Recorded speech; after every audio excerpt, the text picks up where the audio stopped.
तो वात कला कलिया, राइट, वेरी इंपॉर्टेंट अध्याय। जैसे कि मैं बार बार बोल रहा हूँ, निर्देश चतुष्क, ये इशारा है। इशारा किसको है? स्वस्थ और अतुरों को, कि किस प्रकार से रहना चाहिए, या इशारा है वैद्यों को कि किस प्रकार से चिकित्सा के अलग अलग डायमेंशंस और आयामों को छुआ जा सकता है। पहले हमने 9, 10, 11 अध्याय में देखे, वैद्यों के गुण देखे, आतुर के गुण देखे, फिर त्रिविध प्रकार की चिकित्सा देखी, त्रिविध रोग मार्ग देखे। और ये शिखर अध्याय है निर्देश चतुष्क का। शिखर अध्याय यानी कि जहाँ पर बहुत ही गहरी बात बताई जाती है, गूढ़ बात बताई जाती है, तीक्ष्णतम बुद्धि के शिष्य के लिए कुछ बातें बताई जाती है, वैसा वर्णन इस अध्याय में किया गया है। और जैसे कि मैंने पहले भी आपको बताया कि न च अकारणम मन्येत, ग्रंथ में कुछ भी बात बिना कारण के बताई गई नहीं है। टाइम पास करने के लिए उन्होंने कुछ भी लिखा नहीं है। हर एक चीज, हर एक श्लोक, हर एक शब्द के मायने हैं, इंपॉर्टेंस है। Everything is practical. सिर्फ फॉर्मूला बेस्ड, फॉर्मूला समझ में आ गया और उसे दे दिया, दैट इज नॉट प्रैक्टिकल।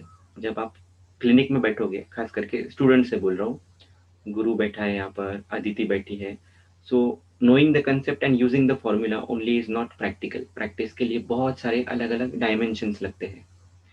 एक, जो पेशेंट आपके साथ आता है तो इमोशनल कनेक्ट लगता है, करुणा की वृत्ति लगती है, उसके बॉडी लैंग्वेज से कुछ चीजें आपको सेंस करते आनी चाहिए, उसके अंतर मन तक पहुंचने की कुछ तरकीबें आपको पता होनी चाहिए, उसके हेतु लेते हुए वो बोर भी ना हो जाए आपसे, इसलिए उसको अलग अलग तरीके से उसके हेतुओं तक आपको पहुंचते आना चाहिए। So there are different routes to know particular things. और जब हम ग्रंथ का अध्ययन करते हैं, टीकाओं का अध्ययन करते हैं, तो हमें बहुत सारी ऐसी टेक्निक्स हमें विकसित हो जाती है, नोइंगली और अननोइंगली। हमारा conscious mind, subconscious mind knowingly unknowingly train हो जाता है। एंड हर एक चीज में फिर किसी से वाद करना हो तो भी वो पोटेंशियल हमें आ जाता है, दैट वी कैन डिबेट। किसी को हम डिबेट में भी हम हरा सकते हैं। वो भी जरूरी होती है, वो कला का ही कई बार। हालांकि ग्रंथ का निर्देश है कि तद्विद्य संभाषा की जाए, है ना। किसी के साथ किसी को हराना नहीं है, हमें हमें तद्विद्य संभाषा करनी है। लेकिन जहाँ पर जरूरी है वहां पर हमें डिबेट भी करता आना चाहिए, हमारा ही किस प्रकार से सही है ये भी हमें प्रूव करते आना चाहिए सामने वाले को। सो ऐसी हर प्रकार की शक्ति जो है ये ग्रंथ अध्ययन, पारायण, टीका वाचन हमें देता है। इसीलिए ये क्वेश्चन अभी आपके माइंड में कभी आना ही नहीं चाहिए, सर ये प्रैक्टिकल नहीं है, ये हमें मत बताओ। So everything is practical. Type agree in the chat box if you are agreeing with me. नहीं भी टाइप कर सकते हो, कोई प्रॉब्लम नहीं। अगर आप कन्विंस नहीं हो रहे हो तो I will convince you till the end, अगर जब तक आप सेटिस्फाई नहीं होते। Amazing, great, great. तो कला शब्द का अर्थ क्या होता है? बात कला अकला पढ़ा होगा ना आपने कल।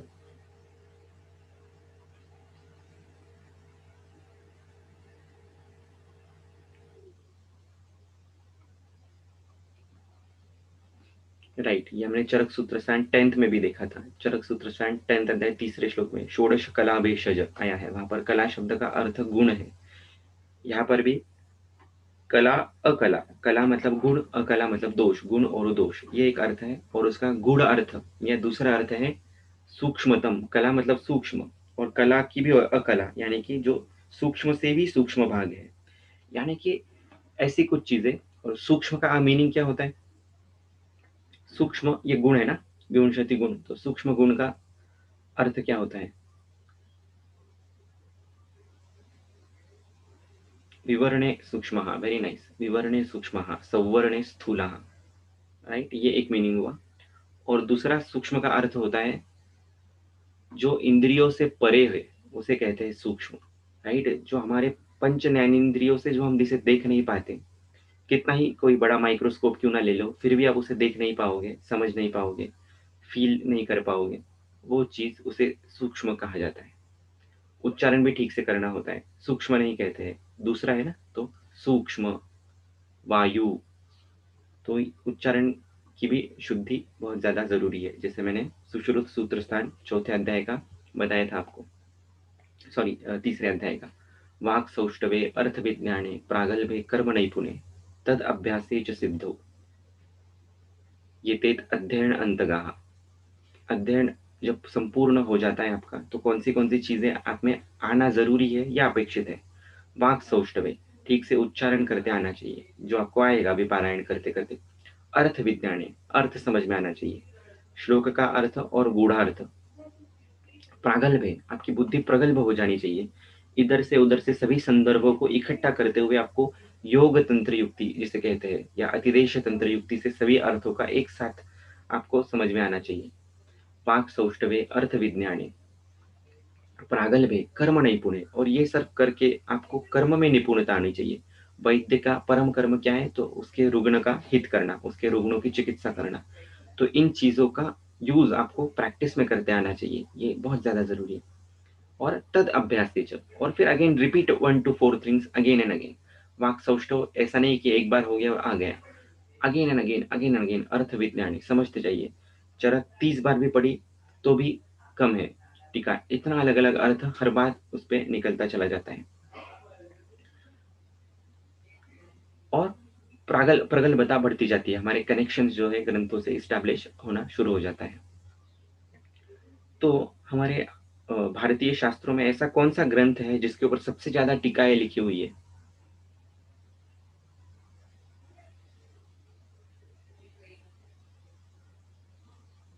आपको पता है उत्तर?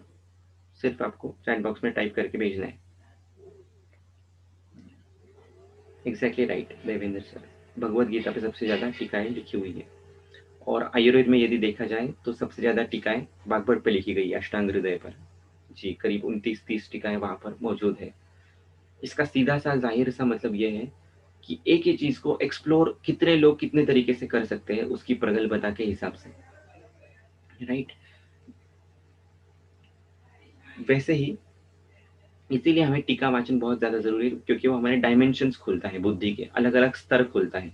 एक ही चीज को अलग अलग तरीके से कैसे देखा जाए वो हमें सिखाता है। क्योंकि जब हमारे पेशेंट आता है हमारे पास, तो कभी भी कोई भी पेशेंट लीनियर पेशेंट नहीं होता है। What do you mean by linear? ऐसे लीनियर ना तो बॉडी में कोई संप्राप्ति होती है, ना तो कोई चीज लीनियर होती है। Everything in the world is 3D 4D, right. तो उसे समझने के लिए आपको अलग अलग डायमेंशन जरूरी होते हैं। इसीलिए अनेकांतवाद का महत्व है, एकांतवाद कहीं पर भी बताया नहीं गया है। साइमल्टेनियसली आपको मल्टीपल चीजें आनी चाहिए, पता होनी चाहिए, और सही समय पर उन मल्टीपल चीजों में से एक किसी चीज का प्रयोग करते आना चाहिए, वहां पर एकांतवाद है। सो अनेकांत से एकांत, इस प्रकार से आपको करने के लिए बुद्धि का विकसित होना जरूरी है। और बुद्धि को कौन नियंत्रित करता है?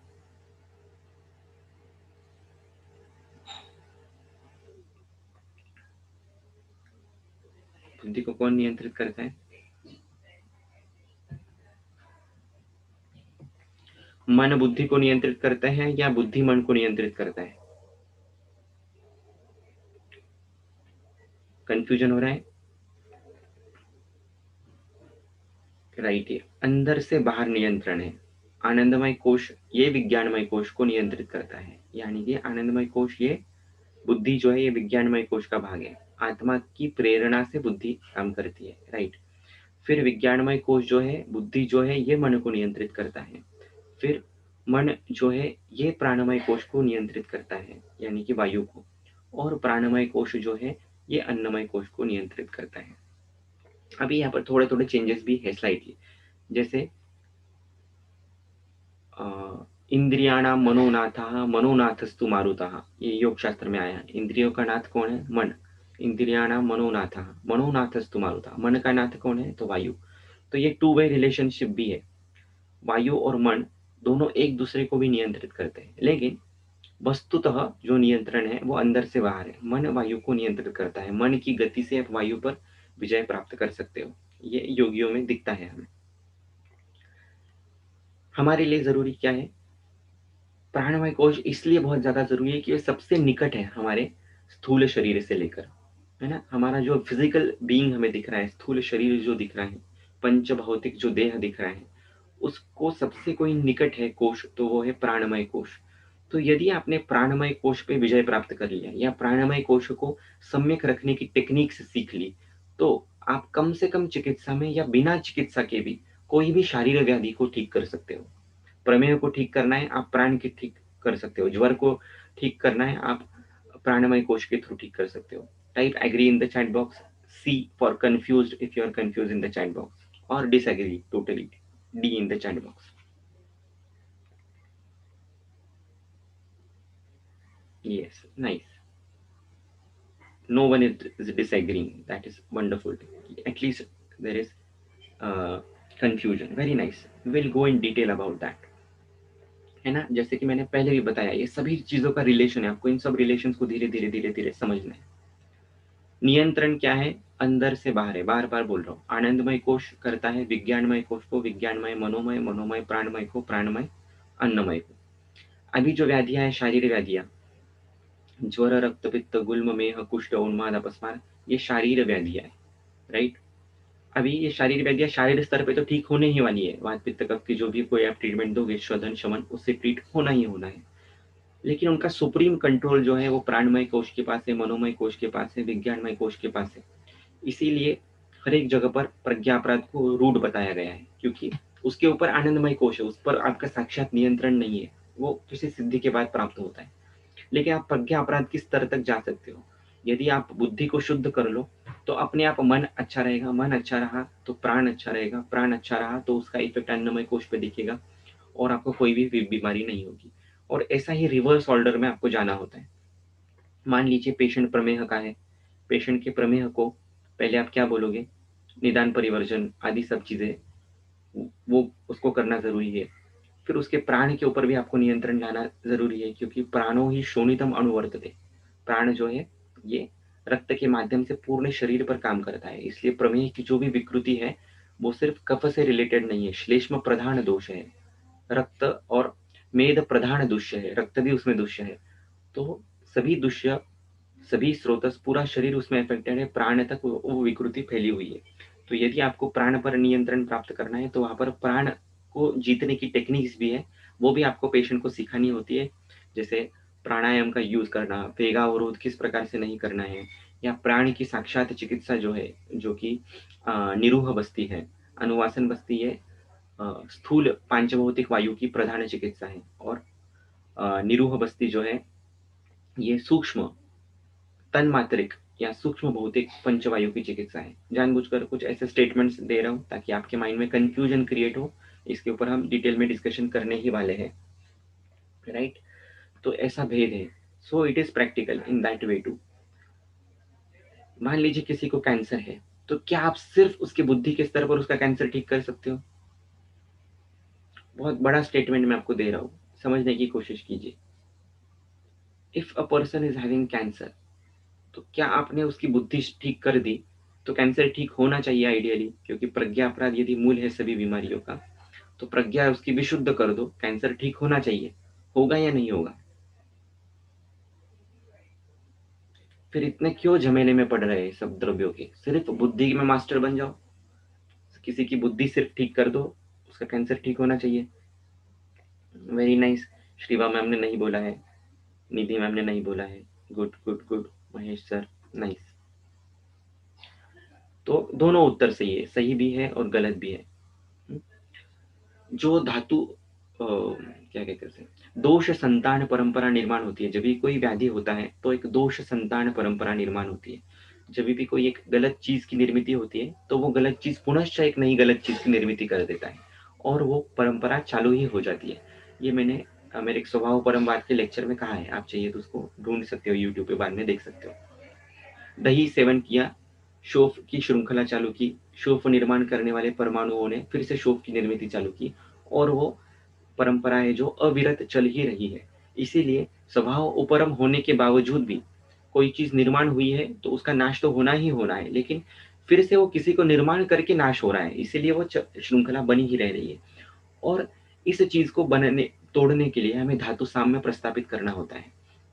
धातु साम्य के लिए हम क्या करते हैं कि अच्छी अच्छी अच्छी चीजों का सेवन कराना उसे शुरू कर देते हैं, मात्रा शितीय, तस्या शितीय, वेगान धारणीय से। तो अपने आप अच्छी चीजों की संतान परंपरा शुरू हो जाती है, और बुरे चीजों की संतान परंपरा हावी नहीं हो पाती या कम होना शुरू हो जाता है। इस तरीके से शास्त्र का साक्षात प्रयोजन है धातु साम्य करना। ये एक आयाम हुआ चिकित्सा का। अब दूसरा डायमेंशन होता है उसके बुद्धि के ऊपर काम करना, ताकि वो प्रज्ञा अपराध ही न करे। इसीलिए आपको उसको उस स्तर पर ले जाना होता है जहाँ पर उसके सत्व की पावर इतनी बढ़ जाए। हम देखते हैं बहुत सारे कैंसर के पेशेंट्स भी होते हैं, कैंसर होने के बावजूद भी उन्हें वो कैंसर से पीड़ित नहीं है। मान लो उनको प्रतिशय हुआ है, ऐसे पेश आते हैं। और कुछ प्रतिशय के पेशेंट ऐसे होते हैं कि मानो उनको कैंसर हुआ है, इस तरीके से वो पेश आते हैं। तो ये सत्व का बल है। ये क्लियर कट सत्व सारता में दिया हुआ है, सत्व परीक्षण में, कि व्याधि का स्वरूप किस प्रकार से ये लोग मैनिफेस्ट करते हैं। तो आपने उनके मन के ऊपर काम किया, बुद्धि के ऊपर काम किया, तो अपने आप वो व्याधि ठीक भी हो जाएगा, या तो उसका स्वरूप भी कम हो जाएगा। और स्वरूप कम होना ये भी बहुत बड़ी बात है। एक व्यक्ति को कैंसर है और उसको वो पॉजिटिवली एक्सेप्ट करता है without negative emotions, is itself a very big step in healing, right? क्या हम ये करते हैं? क्या आज जो कैंसर में प्रैक्टिस करते हैं वैद्य, बड़े बड़े एलोपैथी सर्जन लोग, क्या इस स्तर पर वो ट्रीटमेंट करते हैं कैंसर की? कैंसर होने के बाद उसका डर बढ़ता है या कम होता है? कैंसर की सर्जरी से, कीमोथेरेपी से, रेडिएशन से मन के स्तर पर, बुद्धि के स्तर पर वो कैंसर बढ़ता है या कम होता है? यस एग्जैक्टली, गुरु व्याधित लघु व्याधित, thank you for reminding me, यही कहा है। बढ़ता ही है। हार्डली हार्डली 0.01% ऐसे वैद्य हैं जो उसके विषाद को कम करते हैं। विषादो रोग वर्धना नाम। आप जब तक उसका विषाद नहीं कम करोगे तब तक वो रोग ठीक कैसे होगा? आप उसको सिर्फ निकाल रहे हो, उन परमाणुओं को, विकृत परमाणुओं को, उसकी संतान परंपरा आप मिटा ही नहीं रहे हो। उसकी संतान परंपरा मिटानी है तो सिर्फ और सिर्फ आयुर्वेद में उसके उपाय है, धातु साम्य के उपाय, जो स्वस्थ चतुष्क में है, और बुद्धि और मन पर काम करने के जो पर्याय वो अप्रत्यक्ष रूप में दिए हैं, जिसका विस्तार योग शास्त्र में है, भगवत गीता में है, अन्य आध्यात्मिक शास्त्रों में दिया गया है। तो ये हमारी नैतिक जिम्मेदारी है कि हम उस स्तर के वैद्य बने कि उसका विषाद दूर हो सके, उसके बुद्धि को, उसके मन को, उसके वायु के स्तर को हम बढ़ाने में सफल हो सके, ताकि वो स्वयमेव अपनी चिकित्सा कर सकता है, स्वयमेव उसके विकारों को कम करने में कारण हो सकता है। जी पूछिए मैम। जी सर, वो बुद्धि वाला जो आपने बताया ना क्या कि क्या? बुद्धि मन, हाँ, आया आवाज ठीक से? बुद्धि आवाज मन को नियंत्रित करती है। आवाज ठीक से नहीं आ रहा है आपका। एक मिनट सर, आया अभी? हाँ। आपने जो बताया ना कि हम्म। बुद्धि मन को नियंत्रित करती है, हम्म। सब वो आयुर्वेद से बता दीजिए, क्योंकि वो हमारे में तो ऐसा है ना, आत्मा, हम्म। मन, इंद्रिया और ये संयुक्त होकर बुद्धि की उत्पत्ति करती हम्म। है। तो ये उल्टा हुआ ना, बुद्धि हम्म। की उत्पत्ति ही करता है, तो फिर बुद्धि मन को कैसे नियंत्रित कर सकती है? बिल्कुल मन बिल्कुल। की वजह से तो बुद्धि उत्पत्ति होती है। यहाँ से कंफ्यूजन है, तो ये आगे का नहीं समझ में आ रहा है, तो मैंने सोचा इसलिए पूछ लेती जी हूँ। जी जी जी, वेरी नाइस। ये क्वेश्चन मुझे अपेक्षित भी था। अच्छा आपने बताया। वो एक शरीर शारीरिक स्थान में भी श्लोक है, ततः परम बुद्धि प्रवर्तते, उसके बाद बुद्धि की प्रवृत्ति होती है। तो ये हम डिटेल में देखेंगे और मैम से भी ये क्वेश्चन पूछेंगे। आत्मा मनसा संयुज्यते, ये ज्ञान का क्रम है, उससे वो जा रहा है इंद्रियों से इधर तक। नियंत्रण बुद्धि ही मन का करती है, इसके ऊपर हम चर्चा करेंगे। मैं आपको कुछ रेफरेंसेस बाद में दूंगा।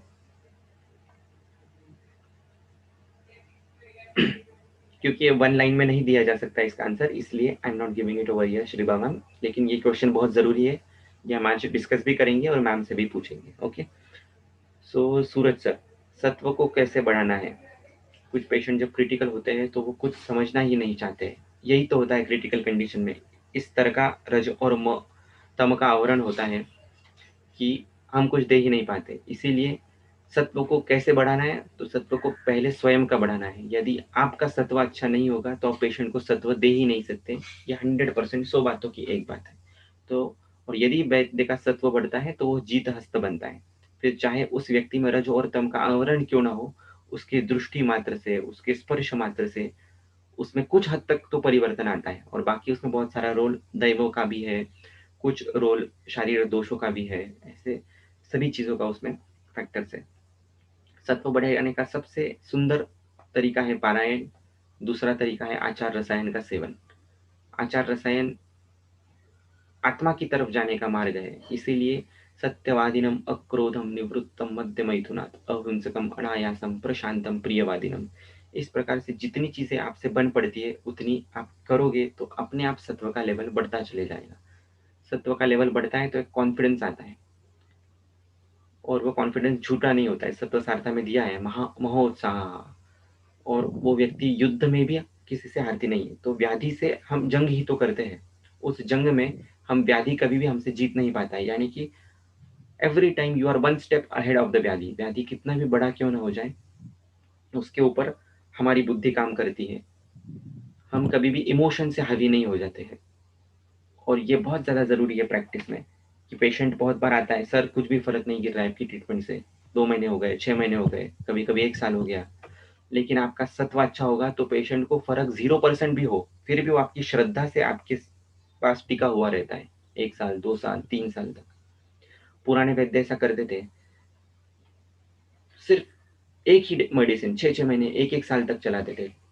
उपशय न भी हो तो भी पेशेंट लेता था। श्रद्धा थी और उनका सत्व था, और वो ज़रूरी भी था।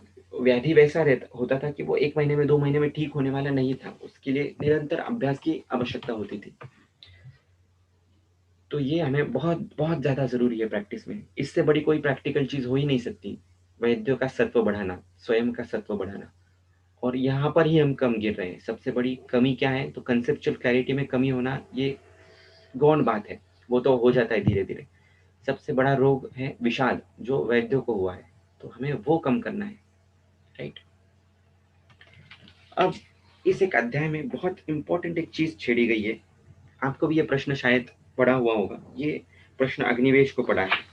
बहुत बड़ा क्वेश्चन है, बहुत ही इम्पोर्टेंट क्वेश्चन है कि सर हाँ, बोलिए। सर जैसा कि आपने बताया कि किसी को यदि कोई कैंसर का पेशेंट है हुँ, और उसका हम प्राणमय कोश से उसके अन्नमय कोश की शुद्धि कर सकते हैं या चिकित्सा कर सकते हैं। हुँ, हुँ, और उसकी चिकित्सा में आपने बताया बस्ती अगर दिया तो किसी का हुँ, प्राणमय कोश हमने ठीक किया। हुँ, तो ये उसका अल्टीमेटली हम उसके अन्नमय कोश से ही उसके प्राणमय कोश तक गए हैं। हुँ। हाँ, तो बताता हूँ। सही है आपका क्वेश्चन। मैंने कहा प्रधानतः ये प्राणमय कोश की चिकित्सा है। अन्नमय कोश पर भी काम करता ही है निरूह बस्ती, लेकिन निरूह बस्ती ये गति की चिकित्सा है और प्राण ये गति है।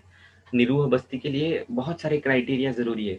स्रोतस शुद्ध होने चाहिए, व्यक्ति का बल अच्छा होना चाहिए,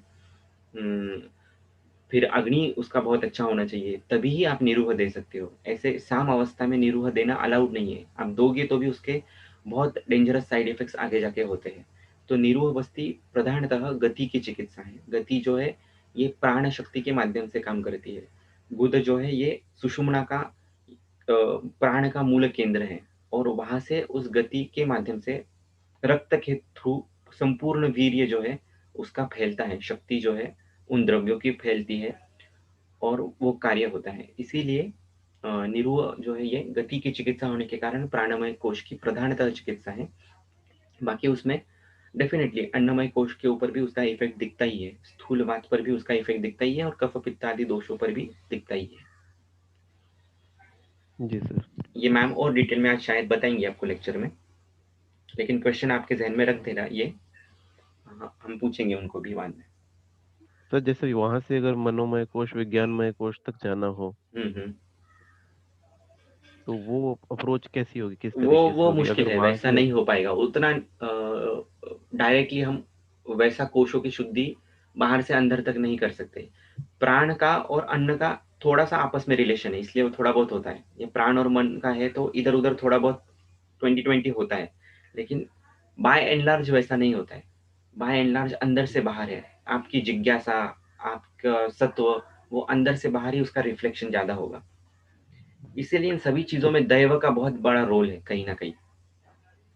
जी सर, आप कितना ही प्राणायाम से उसको तो समझा दीजिए, कितनी ही दवाइयाँ दे दीजिए, बहुत बेहतरीन से बेहतरीन दवाइयाँ दे दीजिए, उपशय नहीं मिलता इन पेशेंट को, क्योंकि इसमें दैव की विकृति हुई है और इसमें मन की विकृति है, बुद्धि की विकृति है। जब तक उस स्तर पे काम नहीं होता है तब तक कुछ नहीं हो सकता। इसीलिए या तो सिद्ध पुरुष चाहिए, या तो सत्व का एलिमेंट बहुत बड़ा चाहिए उस व्यक्ति का स्वयं का, या तो उस वैद्य का, या तो औषधियाँ जी वैसी सर। दिव्य होनी चाहिए। तो ये सब जब एक साथ जुड़ जाता है, राशि का, सभी का उसमें रोल है, सभी फैक्टर्स एक साथ में आता है तो हीलिंग स्टार्ट होता है। नहीं तो फिर वो पेशेंट घूमता ही रहता है और वैद्य को भी घुमाता ही रहता है। जी सर। हाँ, अब ये लेखन बस्ती का जो है ये अवस्थिक चिकित्सा है कुछ कुछ, तो वो अन्नमय कोश से रिलेटेड बताई गई है। बाय एंड लार्ज जो निरूह बस्ती नाम की कंसेप्ट है योग बस्ती में या वायु की ट्रीटमेंट में, जो निरूह बस्ती आई हुई है वो सूक्ष्म वायु की प्रधानतः चिकित्सा है, राइट।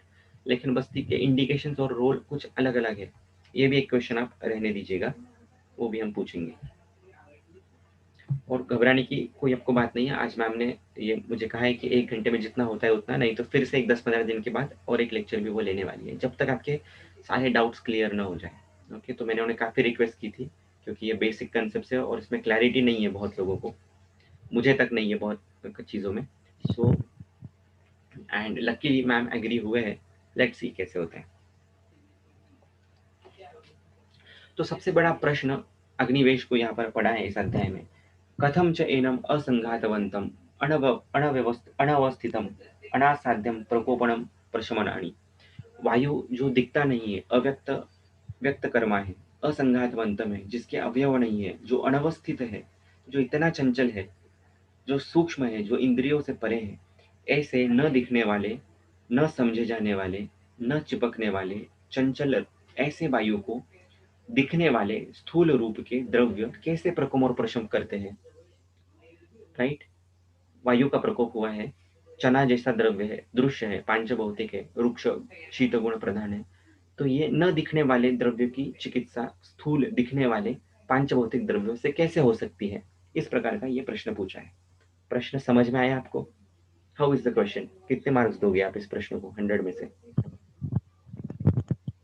हमारे ही मन की बात है वैसे तो, लेकिन right, what a question it is. ये उनकी बुद्धिमत्ता बताता है। उनको एक कंसेप्ट पसंद पता भी होगी अग्निवेश को, लेकिन दूसरों को पता चले इस दृष्टि से ये क्वेश्चन उन्होंने वहां पर फ्रेम किया हुआ है ना। और ये आपको शायद, आपने धर्माधिकारी सर के कभी लेक्चर सुने होंगे, तो शायद आपको ये संकल्पना पता होगी। यदि आपको ये संकल्पना पता है वायु का प्रकोप प्रशम कैसे होता है, तो type yes in the chat box, तो मैं उस पर नहीं बोलता हूँ। और नहीं पता है तो N in the chat box. If you know it Y, if you don't know it no. Okay, so जो भी धातु क्या बोलते हैं, वायु के गुण कौन से, तो इसी अध्याय में आ गया है। रुक्ष लघु शीत दारुण खर विशदा षडी में वात गुणा भवंती। यहाँ पर 6 गुण बताए। कौन सा गुण यहाँ पर नहीं बताया है जो सूत्र स्थान में बताया है ना। यहाँ पे 6 गुण बताए हैं, रुक्ष लघु शीत दारुण खर विशद, राइट। चल गुण का वर्णन नहीं है, सूक्ष्म गुण का वर्णन नहीं है। दारुण गुण का तो वर्णन है सर, यहाँ पर दारुण है ना। और दारुण की टीका में चलत्वम चलाया जाए, इस प्रकार से कुछ आया है शायद, कहीं पर है। तो दारुण गुण के वर्णन से इनडायरेक्टली चल गुण का वर्णन किया हुआ है। सूक्ष्म गुण का वर्णन इस अध्याय में नहीं है, वात के गुणों में। ओके, ये एक बैक ऑफ द माइंड रखिए, फिर हम धीरे धीरे समझेंगे ऐसा क्यों है, क्या है, राइट। अभी ये गुण है, तो ये आपका ये काम है कि इनके कर्मों को समझना। तो कैसे समझोगे? रुक्ष गुण के कर्म क्या है, लघु गुण के कर्म क्या है, शीत गुण के कर्म क्या है,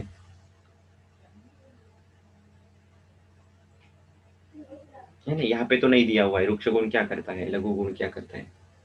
ये आपको जब तक उसके कर्म समझ में नहीं आएंगे तब तक आप समझोगे कैसे कि शरीर में रुक्ष गुण बढ़ा है या नहीं बढ़ा है, लघु गुण बढ़ा है या नहीं बढ़ा है। कहाँ पे मिलेगा ये अपने को? अनागता वीक्षण करेंगे, कहाँ पर करेंगे?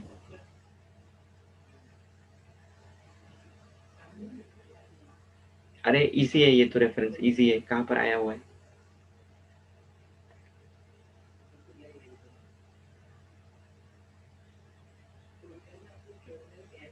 नहीं, यहाँ पर नहीं है।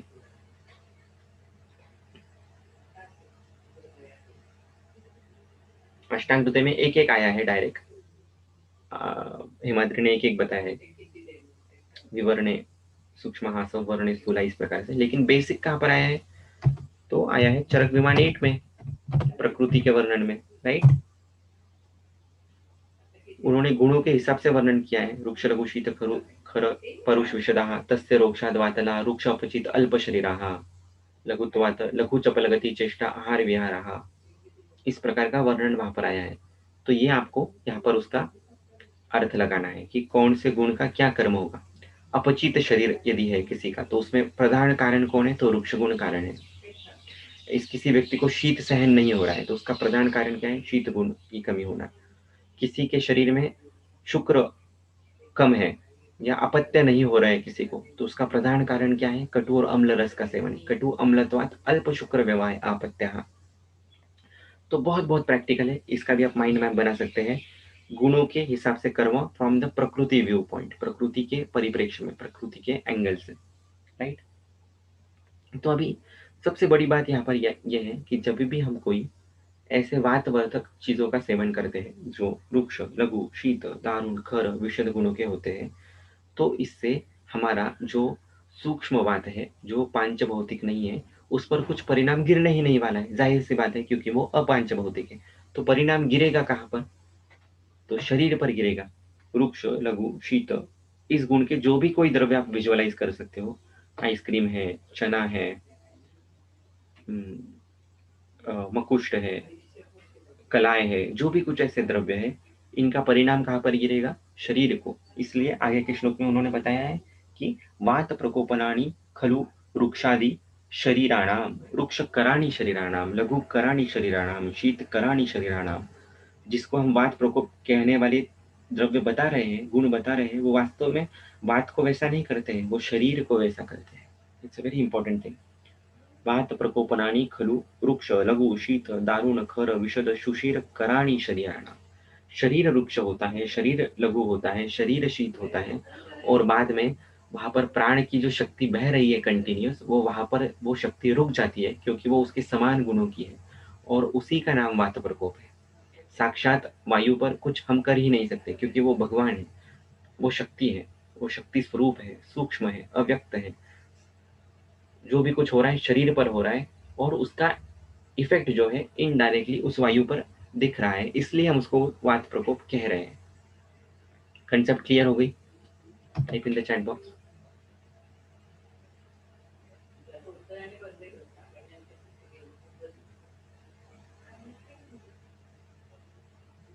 नहीं हो रहा है क्लियर? कोई बात नहीं, और सिंप्लीफाई करने की कोशिश करेंगे। आपने 1 किलो चने खा लिए दिन भर में, है ना? 1 किलो चना खा लिया। कौन से गुण का होता है चणक? वृक्ष गुण है, लघु गुण है, शीत गुण है। तो ये गुण वात के नहीं बढ़ेंगे। वात के जो गुण बताए हैं, सूक्ष्म वायु के जो गुण बताए हैं, उससे वात दोष बढ़ेगा, है ना? वात दोष, हाँ ये आपको क्लियर करना जरूरी है। वात दोष और वायु ये दोनों अलग अलग है। स्थूल वात जो है, स्थूल वात मतलब जो वायु और आकाश से बना हुआ है, प्रधानभूत, जो पांचभौतिक है, जो अधो वायु या उद्गार के रूप में जो बाहर गिरता है, वो वायु नहीं है, वो वायु शक्ति नहीं है, वो वात दोष है, राइट। वायु शक्ति अलग है। थोड़ा थोड़ा समझ में आ रहा है? थोड़ा सा गहन डीप टॉपिक है, आप मुझसे धीरे धीरे धीरे धीरे जुड़ते चले जाइए, राइट। अभी मैं ही आपको एक क्वेश्चन पूछूंगा कि एक तरफ तो हमने कहा वायुर आयुर, वायुर बलम, वायुर, है ना, वायु को सब भगवान भगवान भगवान कह रहे हैं, और दूसरी तरफ वात प्रकृति को तो हम सबसे हीन प्रकृति कह रहे हैं। ये क्वेश्चन आपको पढ़ना चाहिए। कहा एक तरफ वायुपुत्र हनुमान, वायुपुत्र भीम, और कहा एक तरफ ये वात प्रकृति जो कि हीन समझी जा रही है। तो ऐसा क्यों है? क्वेश्चन पसंद आया? पहले तो क्वेश्चन के लिए मार्क्स दीजिए मुझे आप। कितना मार्क्स दोगे इस क्वेश्चन के लिए? क्वेश्चन पढ़ना चाहिए क्या नहीं है? और this question itself is an answer in a way कि प्राण नाम की शक्ति, वायु नाम की शक्ति एक अलग है, और वात दोष नाम का जो दोष है वो अलग है। वायुपुत्र हनुमान, वायुपुत्र भीम, ये शक्तियां हैं, ये शक्ति स्वरूप है, ये प्राण की चीजें हैं। इन पर डायरेक्टली पांचभौतिक द्रव्य कुछ नहीं कर सकते। ये अंदर से नियंत्रण होने वाली चीजें हैं। आपके विल से, आपके सत्व से, आपके दैव से, आपकी आत्मा से इन पर नियंत्रण पाया जा सकता है बाय एंड लार्ज। और जो वात दोष है जो आहार स्वरूप निर्माण होता है, कटु अवस्था पाक में निर्माण होता है, जो वातज पित्तज कफज में जो वातज भेद बताया गया है, वो दोष स्वरूप है, वो पांच भौतिक है, वो पंचीकरण से बने हुए हैं। उसमें पांचों जो जिसको हम वात दोष कहते हैं या वात प्रकृति कहते हैं, वो पांच भौतिक है, सिर्फ उसमें वायु और आकाश महाभूत का डोमिनेंस है। और जिसको हम वायु शक्ति स्वरूप कह रहे हैं, वो पांच भौतिक नहीं है, वो सूक्ष्म भौतिक है, तन मात्रिक है, वहां पर पंच महाभूतों का कोई रोल नहीं है। तो जहां जहां पर गंभीर व्याधियां है, महाव्याधियां है, प्राण संकट है, वहां पर इस सूक्ष्म वायु की विकृति होती है। और जो रक्त से रिलेटेड है, प्राण से रिलेटेड है, प्राणो ही शोणितम अनुवर्तते, और जहां जहां पर अस्थि से रिलेटेड है, पक्वाशय से रिलेटेड, या जो दोषों के व्याधियों के दोष भेद बताए गए हैं, वो स्थूल वायु से रिलेटेड है। तो वहां पर पंचकर्म का रोल है, वहां पर शमन चिकित्सा का रोल है। और जो यहाँ सूक्ष्म प्राण संकट से रिलेटेड है, वहां पर त्रासन चिकित्सा का रोल है, मन को स्तर को बढ़ाने का, फिर रक्त की क्वालिटी सुधारने का। इस प्रकार के अलग अलग डायमेंशंस और अलग अलग क्या कहते हैं प्रकार आपको क्लियरली मेंशन्ड है। सिर्फ वो विजन नहीं हमारे पास वो देखने की, जो आज हमें मिलने वाली है। तो अभी 2 ही मिनट बचे हैं। एक बेसिक आपको स्ट्रक्चर समझ में आ गया, बाकी हम डिस्कस तो करने ही वाले हैं। एक थोड़ी सी उत्कंठा, क्यूरियोसिटी तो जगी है माइंड में ये समझने की। Please type in the chat box. Yes, very nice. बाकी फिर हम पढ़ेंगे, बहुत समझने की कोशिश करेंगे, बहुत सारे प्रश्नों से इसका उत्तर खोजने की कोशिश करेंगे, राइट? तो आप पढ़िए, देखिए आज के वीडियोस, क्वेश्चंस के साथ भी रेडी रहिएगा। जो जो मन में आपके डाउट्स हैं, एक दिन में ये सॉल्व होने वाली चीज नहीं है, और एक दिन में होनी भी नहीं चाहिए, क्योंकि ये अजीर्ण होगा। धीरे धीरे करना है, हमें कोई घाई नहीं है। जितना समझ में आ रहा है समझिए, ब्लाइंडली किसी को भी ट्रस्ट मत कीजिए, मुझे भी ट्रस्ट मत कीजिए, न मैम को ट्रस्ट कीजिएगा। क्वेश्चन कीजिए खुद को, जो नहीं समझ में आ रहा है रुकिए, पढ़िए, मैंने रेफरेंसेस दिए हुए, वो पढ़ने के बाद भी नहीं समझ में आता है, क्वेश्चन पूछिए, फिर से कुछ आंसर मिलेगा, फिर से स्वयं पढ़िए। इसी तरीके से ज्ञान की प्रक्रिया होनी चाहिए। That is the ideal way to go about, right? Type amazing in the chat box if you agree to this method of learning.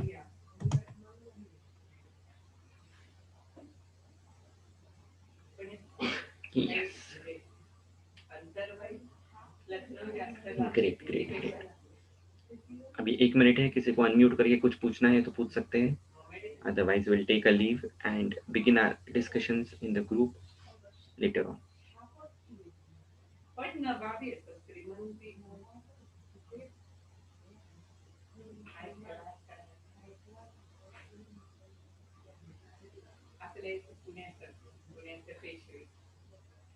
प्राकृत कफ और बुद्धि का हम देखेंगे मैम, अभी ये थोड़ा सा हटके है ना टॉपिक, वायु से रिलेटेड नहीं है, तो हम वो देखेंगे। और चाहिए तो आप मैम को भी ये क्वेश्चन आज डायरेक्टली पूछ सकते हो, क्योंकि ये बहुत थ्रू एंड थ्रू आंसर है इसका। Again it's not a one word answer.